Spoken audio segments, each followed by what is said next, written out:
여러분이 세상을 살아가면서 얼마나 힘듭니까? 내가 그리스도 사는 게 힘들어요. 때론 지칠 때도 있습니다. 때론 뭔가 욕하고 나도 분노를 폭발하고 싶은데 그러지 못할 때가 있다는 거죠. 그러나 우리가 말씀을 심음으로 성령을 심고 여러분 내 안에 그것을 심고 나갈 때 주의 축복의 열매가 거두어질 줄 믿습니다. 자, 오늘 주신 하나님의 말씀 갈라디아서 제6장 6절에서 10절입니다. 신약성경 제약할성경 309쪽입니다. 갈라디아서 제6장 6절에서 10절 다 찾으셨으면 제가 한 절 여러분한테 이렇게 봉독합니다. 가르침을 받는 자는 말씀을 가르치는 자와 모든 좋은 것을 함께 하라.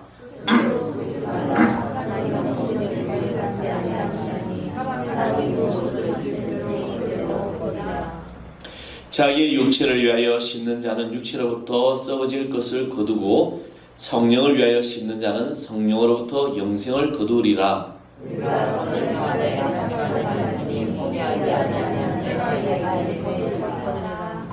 다 같이 합니다. 그러므로 우리는 기회에 있는 대로 모든 이에게 착한 일을 하되 더 믿음의 가정들에게 할지니라. 아멘. 할렐루야. 오늘 주님께서 여러분의 모든 삶을 또 인도하시는 귀한 이 한 주 또 하루 되기를 간절히 축원하겠습니다. 날마다 하는 이야기지만 우리 성도님들 참 대단하죠. 일주일 동안 세상에서 직장 생활하고 또 사회생활하고 공부하고 뭐 여러 가지 일들을 하고 또 주일에 사역을 하고 정말 이 땅에서 살아가면서 너무나도 피곤한 날이 많잖아요. 그렇지 우리는 주님 나라의 축복의 통로가 되고 영원한 안식을 바라보기 때문에 여러분의 삶에 놀라운 위로가 있기를 소망합니다.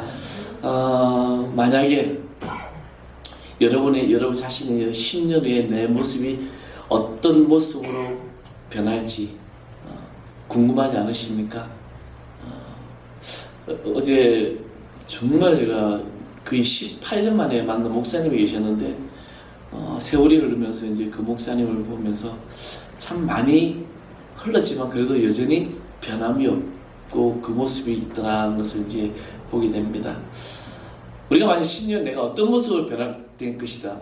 그것을 만약에 알 수 있다면 우리는 어떤 대가를 지불해도 아마 내 모습을 알려고 할 것입니다.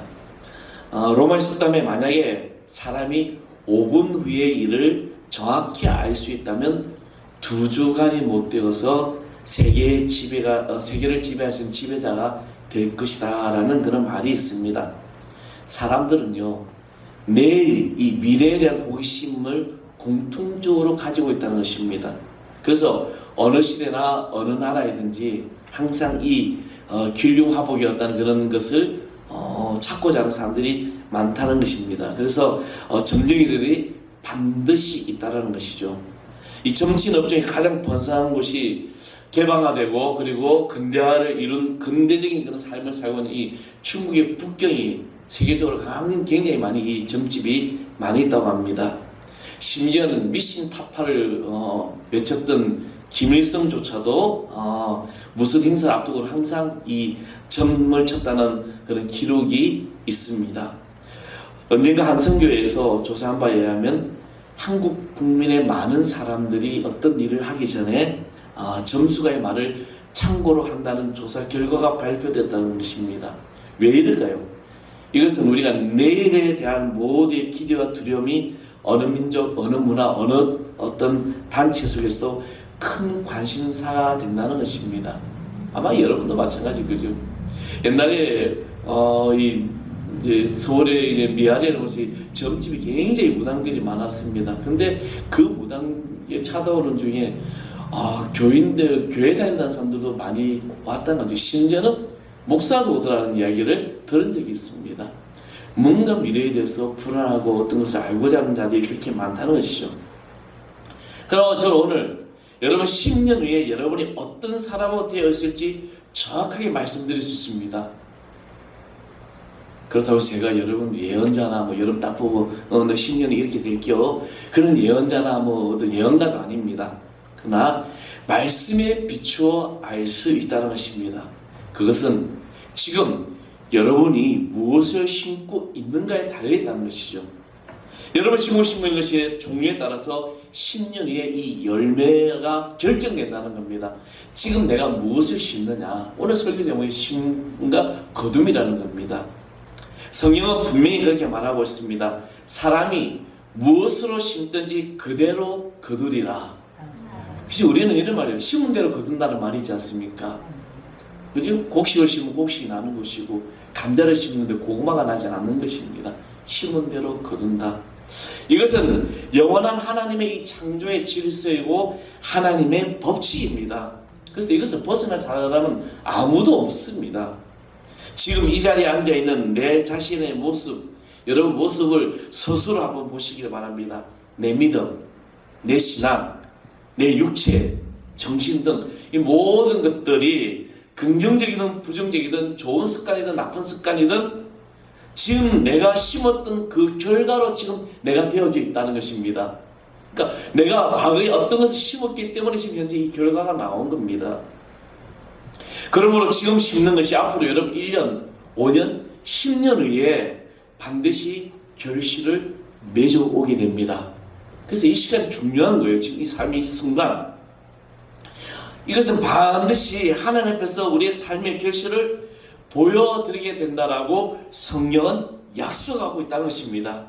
지금 우리 사회가 지금 이 심음의 어떤 그런 가치관의 열매를 따고 있는데, 근데 여러분 요즘 뉴스를 가만히 보십시오.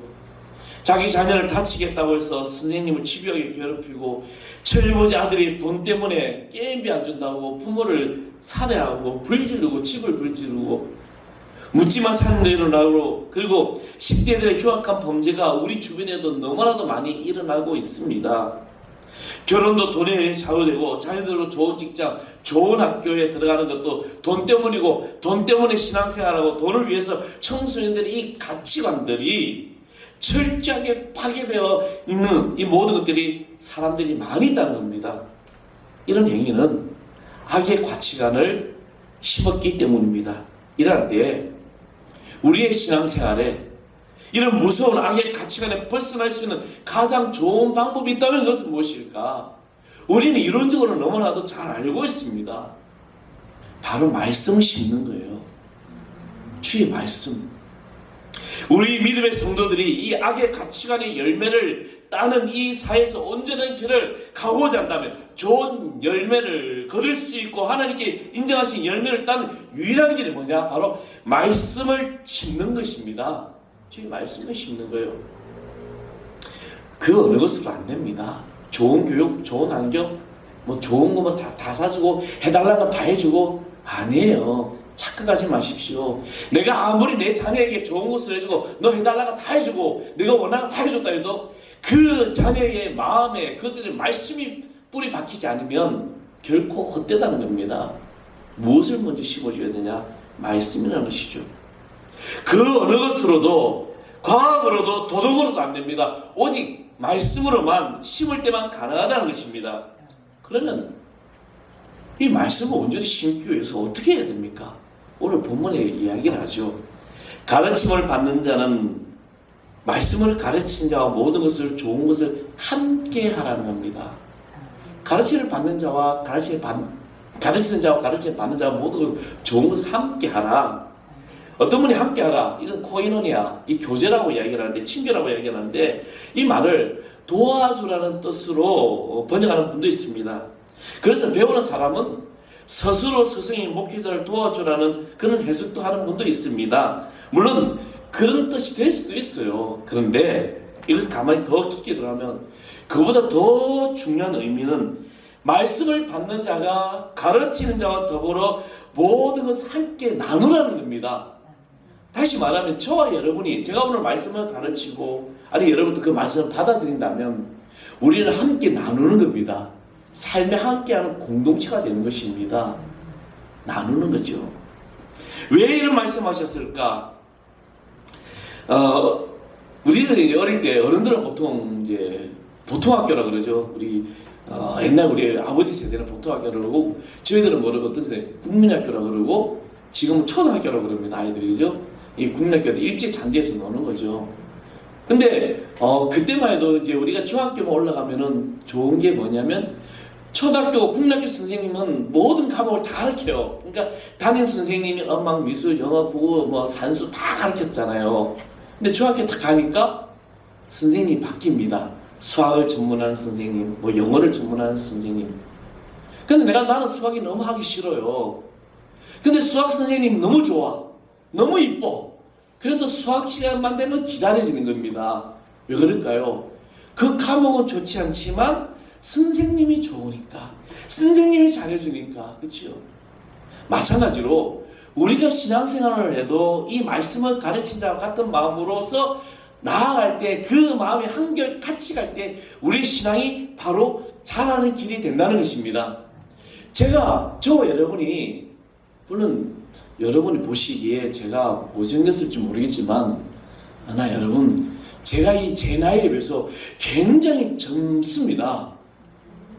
전 나이 같은, 제 같은 나이 있는 목사님하고 서 있으면요, 깜짝 놀래요. 저는 42살입니다. 웃으라고 하니까 아무도 안 웃으시네. 여러분, 제가 그렇게 잘생기지 못했지만, 그러나 저와 여러분이 같은 마음을, 가르친 자와 가르침을 받는데 저와 여러분이 한 마음으로 나아갈 때 우리의 신앙은 자라날 수 있다는 것입니다. 그래서 디모데후서 5장 17절의 말씀 보면 잘 다스리는 장로들은 배나 존경할 자로 알되라고 말씀하고 있습니다. 그리고 형제들아, 우리가 너희에게 구하노니 너희 가운데 수고하고 주 안에서 너희를 다스리며 권하는 자들을 너희가 알고 제 역사를 말미암아 사랑 안에 가장 귀히 여기면 너희끼리 서로 화목하라라는 이 말씀이 있습니다. 여기에서 장로라는 것은 지도자를 말합니다. 우리 교회 안에 지도자들 있잖아요. 목회자인 제가 있고 평신도 지도자들이 있습니다. 이들의 말씀 안에 거하면 그들을 배로 존경하라는 겁니다. 그러면 어떻게 해야 하는 것이 가장 이 귀한 존경일까? 너희끼리 서로 화목하라. 우리 그리스도 안에서 서로 화목하라는 것입니다.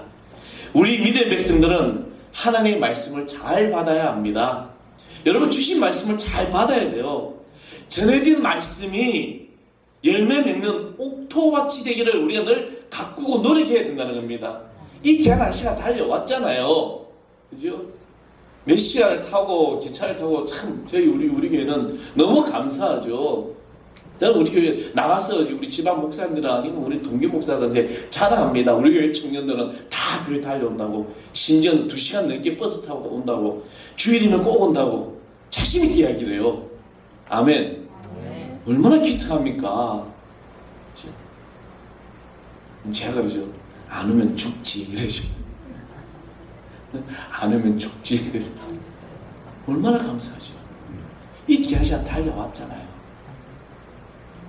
그러면 이 귀한 시간 주시는 열매가 여러분의 마음밭이 일주일 동안 세상에 살면서 내 마음밭이 조금 황폐해질지라도 오늘 이 밭이 옥토밭이 되어 주시는 말씀이 나의 말씀이라고 받아들일 때 풍족한 열매 맺는 밭이 될 줄 믿습니다.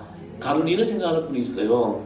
지금 목사님 그 설교 말씀 나를 구지는 말씀이네. 그죠? 저거 나들으라고 하는 설교네. 그래도 아마 그 사람들은 찔리는 사람이야. 전혀 못 느끼는 분도 계셔. 저거는 누구 집사 이야기야. 그죠? 그런데 여러분께서 조심해야 할 것은 그 말씀이야말로 나의 생애에서 가장 소중한 말씀일 수 있다는 것입니다. 그 말씀이 내게 아프다고 나쁘다고 생각하면 안 된다는 겁니다. 진정한 목회자라면요, 성도들의 개인적인 감정을 느낄 만한 설교를 하지 않습니다. 내가 너 오늘 집사 너 봐라. 그 집사 대상을 막 설교하는 게 아니라는 거죠. 그런데도 꼭 내 이야기하는 것 같고 내 마음에 찔림이 있다면 저 말씀이 바로 나의 가장 소중한 말씀이구나. 마음 문을 열고 받으면 그 말씀이 역사하고 축복이 일어날 줄 믿습니다. 우리가 시험이 찾아올 때는 하나님의 말씀이 귀에 안 들어올 때가 많다는 거죠. 안 들어와요. 그래서 내게 유리한 말을 하는 사람에게 귀를 기울입니다. 내게 비판하는 사람들에게 귀를 막아버려요. 그러나 말씀을 가르치는 자와 늘 좋은 것 함께 하시면 말씀을 통해서 주시는 이 충고를 받아들이고 변화된 나의 신앙생활, 그리고 그 신앙생활에 풍성한 결실의 열매를 맺을 수 있는 그 약속의 첫 번째 단계라는 겁니다. 오늘 여러분 말씀을 받아들이시길 바랍니다. 그런데 풍성한 결실을 맺지 못하도록 우리를 속이는 자가 있어요. 이 결실을 맺지 못하도록 막는 속이는 자가 있다는 겁니다. 누굽니까? 사단일까요? 아닙니다. 바로 나 자신입니다. 자신은 자신에게 가장 잘 속습니다. 그래서 본문의 말씀이 이렇게 말합니다. 7절에 보면 스스로 속이지 말라. 하나님은 업신여김을 받지 아니하시라니 사람이 무엇으로 심든지 그대로 거두리라. 아멘. 스스로 속이지 말라는 겁니다. 내가 말씀 안에서 온전히 잘하지 못했는데도 사람들의 칭찬 속에서 그것이 정말 내 것이라 생각하고 착각한다는 겁니다. 내게 주신 말씀을 붙잡고 사는 것으로 착각하고 있다는 거예요. 또 그런가 하면 세월의 흐름에 따라 주어진 이 직책 때문에 자신이 풍성한 열매를 맺었다라고 착각합니다. 집사가 되고 권사가 되고 장로가 되고 목사가 됐다고 해서 내가 모든 것을 다 잘해놨다라고 생각한다는 겁니다. 하나님의 말씀에 순종하면 살려고 할 때마다 나에게 있어서 가장 무서운 대적이 있다면 외부적인 요인도 아닙니다. 바로 저 자신의 죄가 얼마나 많은지 몰라요. 우리는 너무나도 외부적으로 탓합니다. 다른 누군가를 탓해요. 내가 안 되는 게, 내가 잘못되는 게 누군가를 탓하고 환경을 탓하고. 아니에요. 바로 나 자신의 문제입니다. 나 자신이 그렇게 살았기 때문입니다. 우리는 얼마나 하나님의 말씀을 순종하지 않았는지, 그리고 불순종하는 것을 좋아하는지 모릅니다. 나쁜 길로 가려가는지 반대의 길로 가려가는지 도저히 통제할 수 없을 때가 있다는 겁니다. 저와 여러분 자신을 깊이 살펴보시면 우리는 성령 하나님만 의지하지 않을 수 없습니다. 아멘? 우리는 성령 하나님을 의지하고 살아가야 함에도 불구하고 정말 내 무능함과 내 부족을 깨달을 때마다 성령님이 인도 없이는 내가 말씀대로 살 수 없는 인생에 우리는 고백하며 살아가야 한다는 것입니다. 우리는 누가 나를 인도하시느냐? 성령 하나님이죠. 우리가 성령님을 의지하지 않으면 내가 과거에 살았던 생활 습관, 내 기질, 내 성품, 내 은행 가지고 그 어느새 주님의 말씀을 대신하고 있다는 거예요. 우리가 성령님이 인도하신다고 살지 못하면 주께서 심어주신 그 말씀이 내 속에서 힘을 내지 못하는 겁니다. 내 자아가 너무 크기 때문에. 그래서 우리는 성령님을 의지하는 거죠. 그래서 성경은 우리에게 권고하기를 자기 육체를 위하여 심는 자는 육체로부터 썩어진 것을 거두고 성령을 위해 심는 자는 성령으로 영생을 거두리라라고 오늘 말씀하고 있습니다. 성령의 도우심을 받고 성령의 인도하심을 받아서 날마다 하나님의 말씀을 굳게 선다면 영원한 축복의 약속을 받게 될 줄 믿습니다. 저는 오늘 이렇게 모인 사랑하는 성도 여러분, 여러분이 이 약속의 말씀을 굳게 받기를 소망합니다. 다른 사람이 아니라 나 자신이에요. 두 할아버지가 계셨어요. 한 할아버지는 재산이 많아요. 많은 부동산도 소유했습니다. 그런데 떡떡으로 살만하죠. 그런데 항상 얼굴이 근심이 가득해요. 그런데 이 한 할아버지는 옆집 할아버지는 옆집에 사는데 가난해요. 겨우겨우 어떻게 보면 겨우 생활하는 그런 삶인데, 그런데 이 할아버지는 늘 행복한 거예요.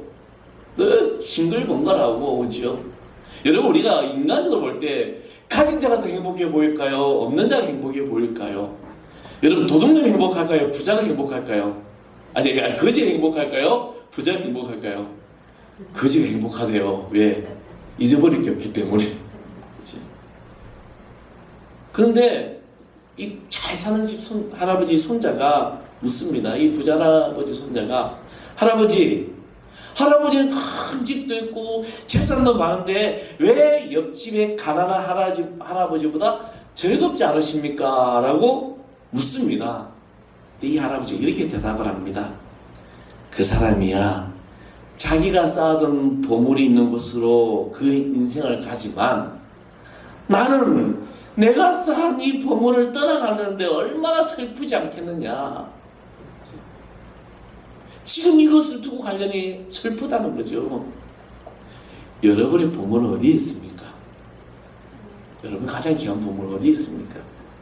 우리가 성령의 인도를 받지 않고 말씀 인도를 받지 않으면 우리의 습관대로 소비하고 우리의 욕구대로 소비하며 살게 됩니다. 그래서 썩어질 것 가지고 정말 썩어진 것 그것의 말대로 그 생각으로 가득하다는 거죠. 그러나 성령의 인도함을 받고 말씀 안에 자르면 반드시 선이 드러납니다. 이 세상의 선은 오직 하나님밖에 없기 때문입니다. 그래서 하나님의 말씀을 붙잡고 우리가 성령의 도우심을 받는 사람은 이 선의 열매를 맺게 되는 것입니다. 성령의 삶인가? 성령을 받았는가? 우리가 그 안에서 정말 내 그 열매를 또 맺고 있는가? 우리 이것을 알 수 있는 것입니다. 성령의 열매는요 선합니다. 그의 말이 선하고 행동이 선하다는 거죠. 그런데요 악은요 매우 자발적입니다. 선은 언제든지 비자발적인 것이 문제예요. 악은 자발적인데 선은 비자발적입니다. 이게 지금 무슨 말인가 하면 우리가 철저히 죄인이라는 겁니다. 인간의 본성이 죄인이라는 걸 타고났다 얘기했지 않습니까? 악한 사람이라는 거죠. 그래서 예수 그리스도 보혈의 공로로 말미암아 우리가 죄사함을 입고 의인의 반열에 들어가게 되는데 그러니까 노력하지 않아도 악은 계속해서 우리에게 차별하고 있습니다. 악은 연습할 필요도 없어요. 얼마나 익숙한지 몰라요. 그렇죠? 그런데 선은 배우고 학습하고 노력해야 된다는 것입니다. 악은 배우지 않아도 학습하지 않아도 참 잘해요. 근데 선은 그렇지 않아요. 여러분 거짓말하고 하는 거 누가 가르쳐줍니까? 안 가르쳐줘요. 잘하잖아요. 그죠? 크든 작든 욕구를 하든 뭐든 그죠? 애쓰고 수고해야 선을 길어낼 수가 있다는 것입니다. 시간이 걸려요. 선은 그만큼 어렵다는 겁니다. 그리고 선은 공동체 안에서 드러나야 합니다. 성도라면 그 마음에 악이 가득 차서 주변 사람에게 고통을 준다면 그는 말씀으로 사는 사람이 아니라는 뜻입니다. 성령의 도우심이 있는 사람이 아니라는 거죠. 우리는 기회 있는 대로 모든 이들에게 착한 일을 하되 더욱 믿음의 가정들이 할지어다라고 오늘 10절의 결론에서 이야기를 하고 있습니다. 말씀으로 사는 사람들, 성령의 도우심을 받는 사람들은 착한 일을 늘 하게 됩니다. 그리고 선행이 끊이지 않아요. 사람들이 내게 잘해준다고 해서 더 착해지고 주변 사람에 악한 사람이 있다고 해서 더 같이 악해지지 않습니다. 하나님의 말씀의 근거로 성령의 도우심으로 사는 사람들 언제나 선한 일을 하게 되어 있습니다.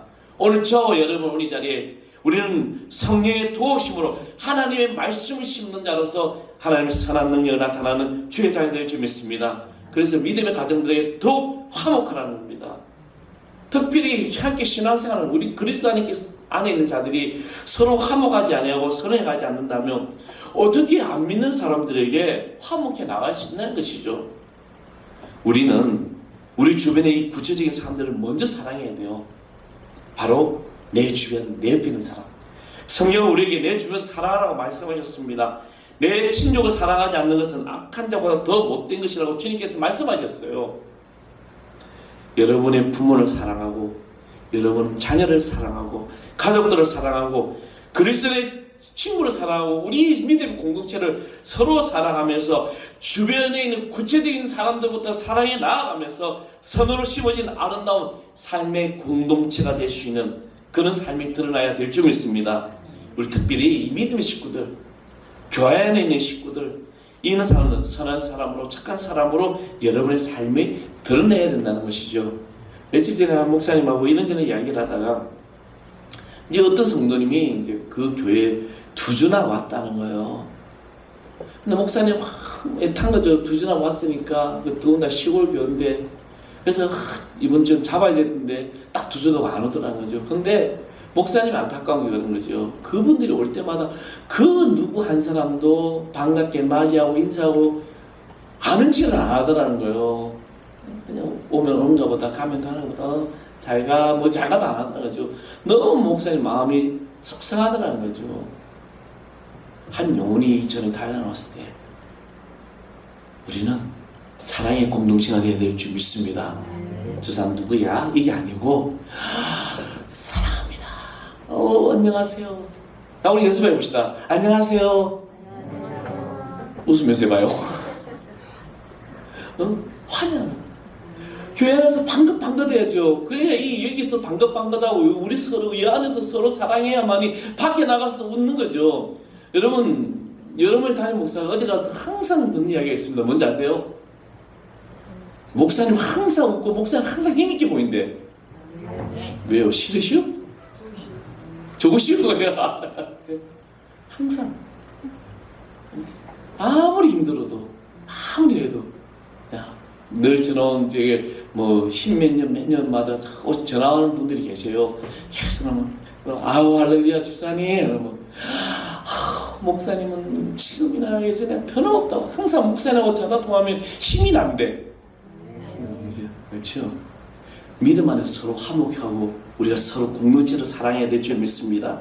구체적으로 사랑하십시오. 이것이 바로 열매 맺는 삶이고 세월일로 주님 말씀으로 심은 우리가 이 삶의 열매를 선한 일들로 아름답게 우리 앞에 나타난다는 것입니다. 하나님께서 우리를 구원하신 것은 하나님의 덕을 선전하기 위해서 부르셨다는 것입니다. 오늘 하나님 우리를 부르신 목적도 하나님을 우리에게 알게 하시고 알리고 또 이 하나님의 복음을 나아가서 전하기를 원하신다는 것입니다. 그래서 하늘에 계신 아버지가 어떤 분이신지 그리스도의 삶이 어떤 삶인지 그리스도의 축복이 어떤 삶인지 우리에게 보여주신다는 거예요. 오늘 사랑하는 성도 여러분, 여러분의 말씀을 심고 그 말씀대로 내가 나아갈 때 이 그둠의 역사는 놀랍게 임하여 줄 줄 믿습니다. 선을 행하되 낙심하지 말지니 피곤하지 아니하며 때가 되면 이루리라 거두리라. 저와 여러분이 오늘 이 시간에 무엇을 심든 그 심대로 거두게 되는데 그 심음에 거둠이 있기를 바랍니다. 선한 열매를 거두기 위해서 많은 어려움이 오고 낙심이 옵니다.